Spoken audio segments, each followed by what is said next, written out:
Bonjour, bienvenue dans notre émission Emportée par la foule, émission de Dialogue RCF et Pop Finance consacrée à l'économie et à la finance participative. Et on va commencer par parler de finance solidaire, puisqu'on n'avait jamais vu ce mariage entre les gens qui ont promu la finance solidaire avec Finansol et puis le crowdfunding. Patrick Le Camus. Oui, en effet, c'est une première. Les plateformes de crowdfunding qui se sont orientées vers l'économie sociale et solidaire, vers l'économie à impact social, il y en a, mais pour la première fois, un organisme préexistant au crowdfunding, puisque le Finansol a été créé à la fin des années 90, en 1997, vient d'accorder son label global pour tous les projets qui seront présents sur la plateforme LITA, qui, on l'avait annoncé, est un nouveau nom d'une plateforme de prêt dédiée à l'économie sociale et solidaire qui s'appelait avant 1000 Impact.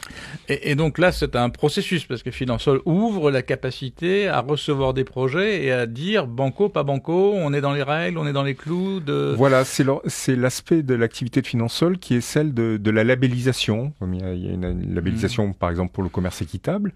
Il y en a une aussi sur les projets solidaires.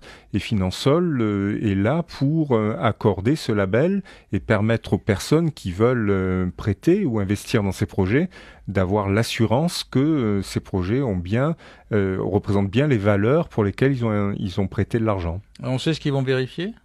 Alors, ils vont vérifier que c'est bien une utilisation pour les projets solidaires, qu'il va y avoir un impact sur la création d'emplois. On ne finance pas de l'armement, on ne finance pas des... Oui, c'est peut-être pas moins ce qu'on ne finance pas, tel que je le comprends, mais c'est vraiment qu'il y a quelque chose qui va aider l'entrepreneuriat dans les pays en développement, par exemple, qui va vraiment être très bénéfique pour la création d'emplois dans les endroits où on en a besoin, ou alors qu'il va y avoir un impact sur l'environnement, que les activités sont très compatibles avec la transition énergétique ou avec l'impact qu'on va respecter écologique. Les droits humains, qu'on va pas embaucher des enfants, etc. Il y a quand même beaucoup de clauses négatives aussi qui éliminent un certain nombre d'investissements. Les caisses de retraite font souvent appel à ce type de labellisation pour dire être sûr qu'on va pas utiliser le pactole des retraites pour financer n'importe quoi.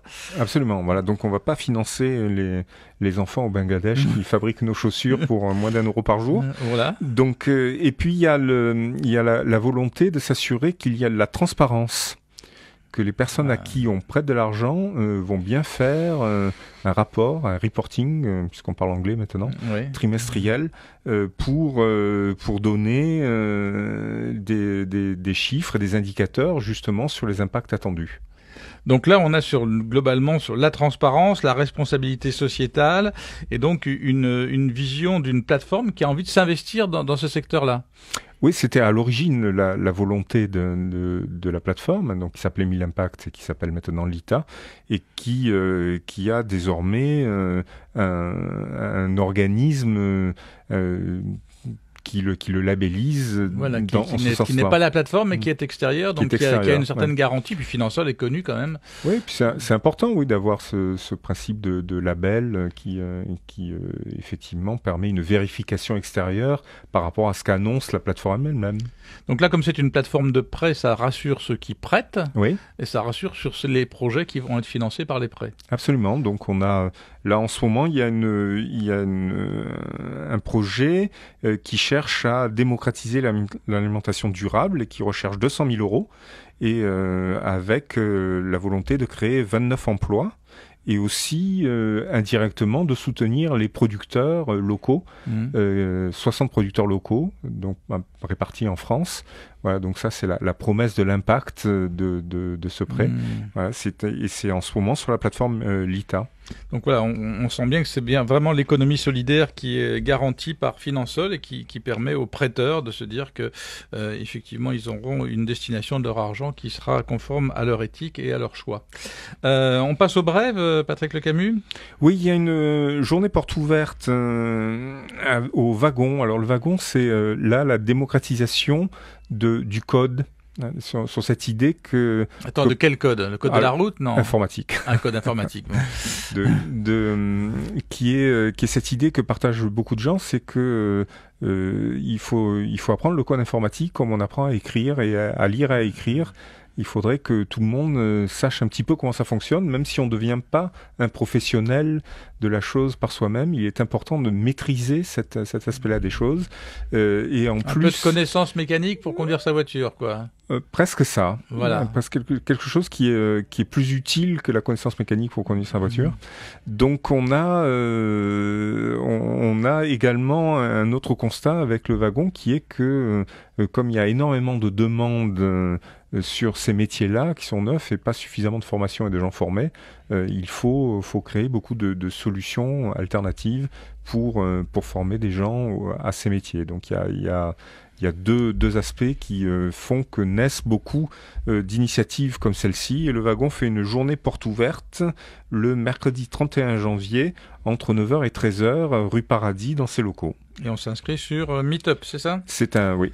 Voilà, et toutes les informations sont sur notre page Facebook. Nous recevons notre invité qui est en levée de fonds, qui cherche à réaliser un projet. Nous recevons aujourd'hui Julien Camille, qui est réalisateur, un professionnel de l'audiovisuel. Oui, c'est ça, je suis réalisateur et journaliste.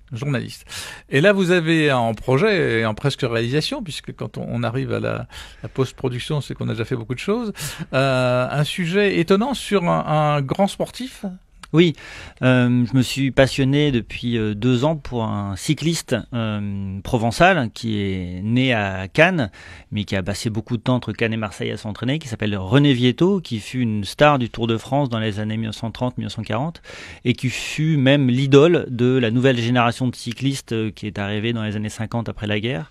Parce que c'est un coureur qui a un peu fait le lien entre le temps des héros et des épopées extraordinaires d'avant-guerre, sur des routes de France qui n'étaient pas encore aussi modernes que après-guerre, qui a fait le lien entre ces deux générations, et ce fut par exemple l'idole de Louison Bobet, que là, tout le monde connaît, mais qui a quand même un des plus beaux palmarès cyclistes français.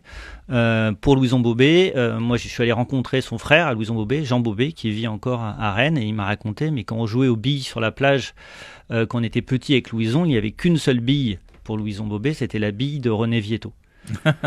Voilà. Et donc je suis en train d'essayer de me replonger, retrouver. Mais c'est une passion chez vous, c'est une passion du sport, c'est une passion de l'histoire, c'est une passion du vélo. Alors c'est une passion, c'est une passion très large. Moi je suis passionné de cinéma, je suis passionné de sport. Alors pour la petite histoire, j'ai commencé à faire du vélo quand j'avais 13 ans. Au Canet-Rocheville, d'où est originaire René Vietto. Ma première course de vélo, c'est le souvenir René Vietto. D'accord. Voilà, donc il y a ce lien-là, mais c'était quelque part dans la mémoire.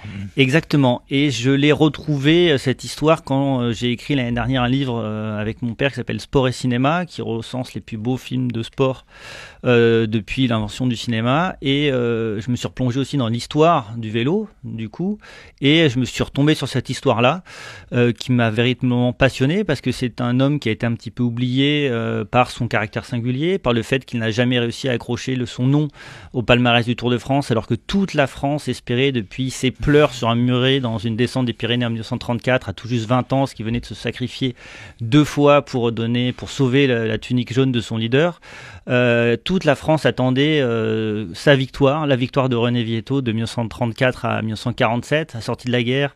René Vietto a travaillé et s'est entraîné pour gagner le Tour de France. Lui, le grand grimpeur, il attaque en Belgique sur le plat, il gagne l'étape qui amène à Bruxelles, la deuxième étape qui mène à Bruxelles en 47. Il prend le maillot jaune, il le garde tout le long. Et il le perd dans l'avant-dernière étape, dans le contre-la-montre, où il craque parce qu'il a un orteil infecté depuis 2 semaines, qu'il n'arrive pas à soigner. Et il perd le Tour de France, il termine 4e en 47 et il n'arrivera jamais à le gagner. Pour lui, c'est un grand traumatisme parce qu'il avait vraiment voué sa vie au vélo. Et c'est tout ça qui m'intéresse, c'est cette histoire humaine, cette légende aussi que l'on raconte. Parce un ressort de tragédie en quelque sorte. Hein, exactement, sa vie est une vie à la fois tragique, même en même temps très belle. Je veux dire, moi, ce que j'aime aussi, c'est comment dans le sport, on peut voir dans le dévouement de certaines personnes à leur sport, à leur pratique, une forme pour moi artistique. Et c'est ça aussi que j'ai envie de mettre en avant, c'est cet art qu'il y a dans le dévouement de certaines personnes à une pratique. Là, c'est une pratique sportive, et comment cela nous parle, comment cela nous touche, comment cela nous permet aussi d'apprendre des choses sur nous-mêmes.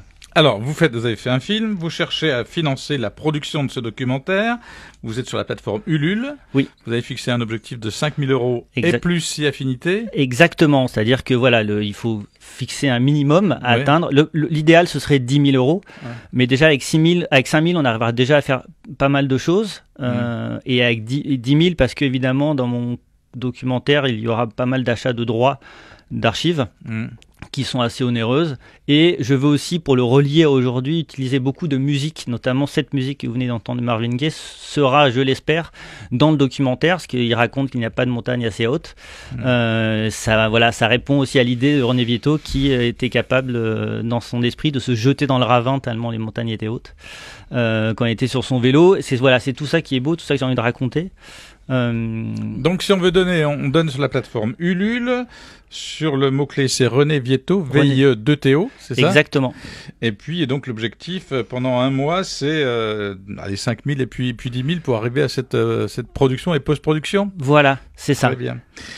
Vous pouvez retrouver toutes les informations sur notre page Facebook. Merci à Corentin Aubry d'avoir assuré le son, à Guillaume Baudouin d'avoir assuré l'image et à Romain Sestari d'avoir assuré la préparation. Vous pouvez retrouver cette émission sur rcf.fr. On vous donne rendez-vous la semaine prochaine. Restez à l'écoute de RCF.